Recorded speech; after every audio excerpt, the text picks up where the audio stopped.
Friends, you're in the military summary channel. In this video we're going to discuss the most important events that took place during the previous 12 hours. We have lots of very interesting updates, so let's start. Zelensky during the previous evening made lots of very interesting statements. Zelensky said that Ukraine is waiting for response from the United States of America in relation to the Russian strikes. The request to stop the attacks came personally from Trump, but Putin launched a record number of ballistic missiles. So as you can see, Zelensky was trying to force the president of Russia, Putin, and the president of the United States of America to begin fighting. But the president of the United States of America stated that the pause was for Sunday to Sunday. It opened up and Putin hit them hard right now. Putin kept his word on that. 1 week is a lot. We will take anything. From the other side, we received a report that Lindsey Graham stated and proposed the president of the United States of America to provide Ukrainians Tomahawk missiles to begin attacking deep inside of the territory of the Russian Federation. All these things, all these meetings, all these statements, all these attacks are taking place before the beginning of a very important round of talks that today is going to take place on the territory of the United Arab Emirates. According to information we have, the plane with the Russian delegation has landed in Abu Dhabi. As of the Ukrainian delegation, we still haven't received anything. According to information we have, most likely there are going to be 2 days of talks today and tomorrow, and most likely, and according to media and according to different experts, this upcoming night between the 4th and the 5th of February, the Russians may launch another massive attack through the entire territory of Ukraine, but of course everything depends on the results of talks during the first day. As of the main topic and as of the main things and tasks that Ukrainians are tasked for, they want to understand whether the Russians are ready to accept security guarantees that the Western countries promised to provide Ukrainians. Just yesterday, the General Secretary of NATO, Mark Rutte, stated that Putin is afraid to attack Ukraine again. Again, that's how powerful security guarantees we are preparing. So another important statement was made by him. He stated that following a peace agreement, foreign forces, air power, and naval support will appear in Ukraine, says NATO Secretary General.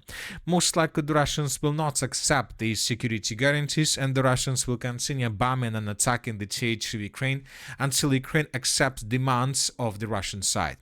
Just to remind you that yesterday, Rutte visited the power station number 4 of the city of Kiev, and he was shown the consequences of Russia's attacks. And as you can see, as a result of yesterday's attack, the Russians destroyed this power station completely. Here we can see the ruins, and here we can see the consequences. Here we can see lots of buildings that were destroyed. Paradise Hotel er tilbage, men ikke alle spiller med åbne kort.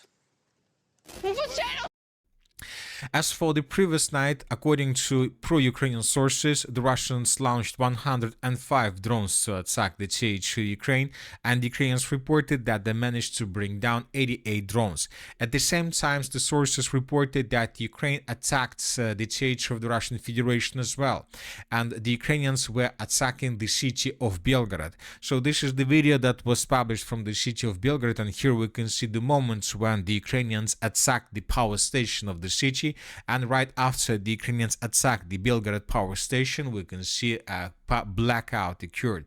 So this is the situation in this area.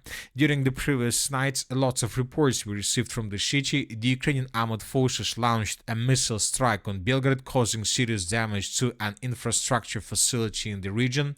Another important statement: the Ukrainian armed forces are attacking Belgorod. Air defenses are in operation in the area. The shelling was carried out with multiple launch rocket systems. So the Russians are saying that Ukrainians were attacking the city of Belgorod with HIMARS systems.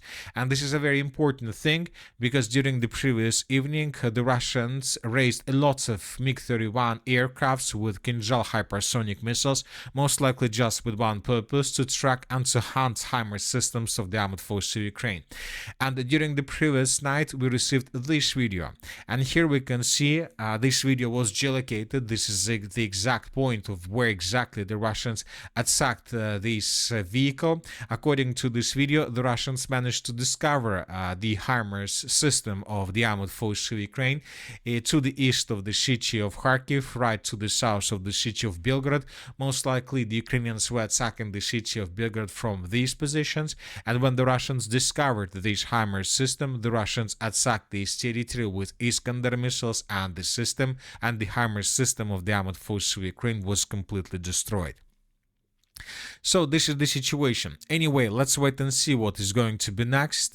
These talks in Abu Dhabi are going to be very important, and it seems that these talks are going to become real, probably the first real talks since the beginning of the special military operation, when the Russians and the Ukrainians will talk on the matter of the peaceful settlement of the conflict, and most likely today we will see a lot of talks on the matter of concessions and security guarantees that the Western countries are promising to Ukraine. So this is a very important question. The Ukrainians right now need to know just one question: whether the Russians are going to attack Ukraine once again in the future or not. And the Ukrainians are trying to understand what the Ukrainians must do to avoid attacks in the future. Now let's discuss the situation on the ground, and first let's talk about the Sumy direction. During the previous 12 hours, lots of interesting updates came from this area. This video was published from the area of the northern part of the Sumy, and here we can see a launching site of the armored forces of Ukraine. Using this territory, the Ukrainians were planning to attack deep inside of the territory of the Russian Federation using hundreds of drones, as you can see. But the Russians discovered this launching site as a result of reconnaissance operation, and then the Russians began bombing and attacking the territory with missiles. The sources are saying that the Russians destroyed something like a command post of the armored forces of Ukraine in this area that was responsible for launching of these drones deep inside of the territory of Russia. So it seems that Ukrainians were planning to attack the territory of Russia during the previous night, but their plans failed. Another important update is coming from the area to the east of the city of Sumy. During the previous 12 hours, additional changes were recorded around the settlement by the name of Mirapilya. So these are the changes on the ground between the dates. This is the end of the 3rd of February, and this is the beginning of the 4th of February. The Russians managed to establish complete control over the pocket, and the Russians continue their offensive operation further in the western direction towards the settlement by the name of Mirapilya.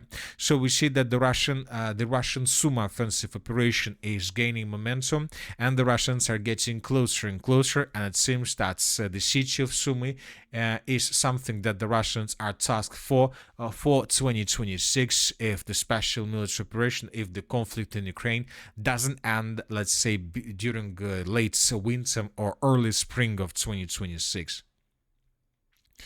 Now let's move further and let's discuss the situation in the Kupiansk direction. It seems that a turning point in the battle for the city of Kupiansk occurred.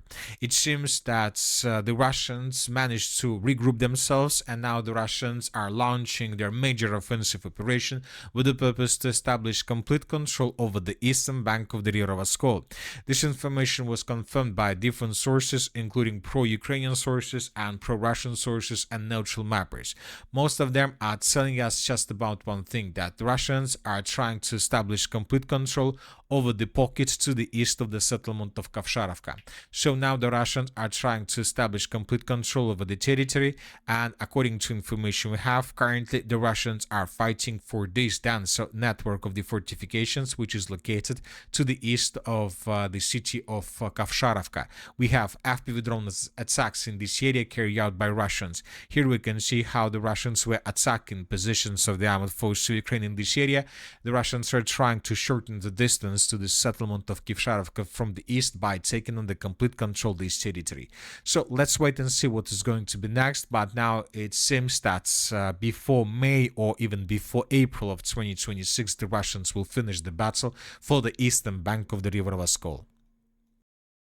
Hos os får du både A-kasse og lønsikring til Danmarks billigste pris, som giver dig op imod 7.500 kroner. Now let's talk about the Slavians direction. During the previous 12 hours, small changes were recorded. The Russians improved their positions to the south of the settlement of Karovy Yar. These are the changes on the ground, and this information was provided by neutral mappers. The Russians are trying to advance between the villages of Krymki and Karovy Yar to cut to break through the defense line of the armed forces of Ukraine in this area, and then to attack every single settlement separately. Furthermore, we received the video to the north of the city of Liman from the village of Stavki. The information that the Russians improved their positions there was published by neutral mappers and by this geolocation. Here we can see how Ukrainians of the 60th Mechanized Brigade were attacking Russians in the most southern part of the settlement. Based on this video and based on the report that was published by a neutral mapper, we adjusted the map. So these are the changes on the ground between the dates. We see that the Russians are approaching the settlement of Liman from the north as well, and it seems that the major battle for the city of Liman is going to start very, very soon. As for the eastern Slavia direction, during the previous 12 hours, we haven't received almost anything. The Russians were continuing doing everything they did a day ago, 2 days ago, and so on. The Russians were attacking positions of the armed forces of Ukraine through the territory with FPV drones and with artillery, trying to destroy as many as possible positions of FPV drone operators. A lot of updates during the previous 12 hours we received from the city of Konstantinovka, and we have a major changes. For example, this video was published by pro-Ukrainian sources, and here we can see how Ukrainians were attacking positions of the armed forces of the Russian Federation in the southern part of the settlement of Vilenka. Here we can see a Ukrainian FPV drone that was attacking Russian soldiers that were trying to hide below this vehicle. These episodes took place right exactly at this point, and based on this video we have adjusted the map. These are the changes on the ground between the dates. So now we have lots of proofs that the Russians answered the Konstantinov agglomeration from the southwest. The Russians are about to finish concentration of their forces in the territory of Berestov. Now the Russians are trying to concentrate their forces on the territory of Vilenka, and then from these positions the Russians will try to establish complete control over the southwestern part of the settlement. Furthermore, pro-Ukrainian sources confirmed that Russians managed to improve their positions around the settlement of Stepanovka. It seems that this is also a very important settlement for the Russians during the battle of the city of Konstantinovka.